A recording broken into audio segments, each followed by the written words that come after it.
Good day and welcome. We're now at our half-point mark of weather elements and how to measure them.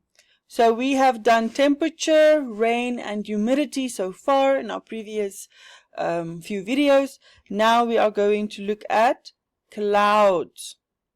So remember, not all clouds cause rain, and clouds are very important tools in weather forecasting.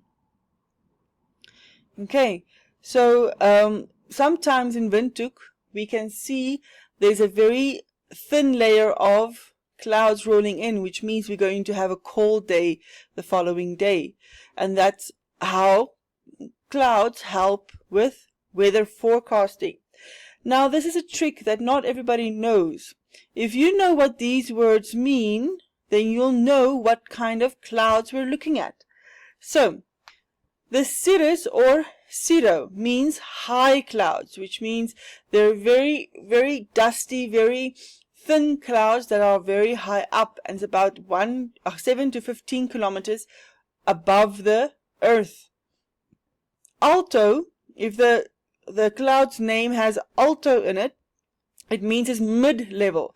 It's quite low to the ground, about 2 to 7 kilometers above ground level. Then we have stratus or strato, which means this is in layers.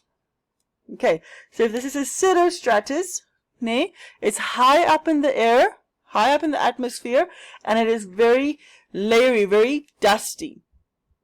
Okay, and can be at any height. Okay, so if it's a nimbostratus, so nimbo or nimbus, it means that it is layers, but it's going to bring in rain. It's those very high clouds. It's a cloud that looks grayish but not dark gray. Okay, then we have the cumulus or the cumulo. This is a very large cloud, not large cloud in horizontal measurements. Is very large vertically, so up to down. It's very thick clouds, and those are the clouds that normally bring in a lot of rain. So let's look a little bit further at the different kinds of clouds that we get. So here is the cirrostratus. As you can see, it's very high and it's very feathery. We have the cirrus. This cirrus one is the one that normally brings in a little bit of wind. The cirrocumulus is the one that brings in the cold. Okay, then we have the altostratus. You can see that it's very feathery again, and it's very middle high up. We have the nimbostratus, which is it starts very low and goes up a little bit more. Remember, this one brings rain. Okay, this one is the one that brings a little bit of the drizzle, the little bit of rain that we get. Then we have the altocumulus, which is just there when it's a very hot day and there's a lot of evaporation happening.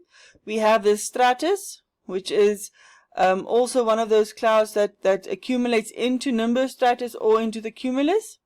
We have the stratocumulus, we have the cumulus, and we have the cumulonimbus. Remember, nimbus means rain. So any one that has a nimbo or a nimbus in it, it means rain. And can you see how high this cloud is? Okay, so let's look at the next one. So measuring cloud cover. When we're looking at a map, or when we're looking at people explaining weather to us, we can see there's a lot of symbols, and this is what the symbols mean. So a comma means drizzle, a triangle means shower, a dot means rain, a star means snow, and so forth. Okay, this means how much cloud cover there will be. Okay, and this is how much wind it would be. Knots, remember, is how fast wind travels. It's kilometers per hour or meters per second. Okay. Then we have atmospheric pressure. We're going to do this in our next video.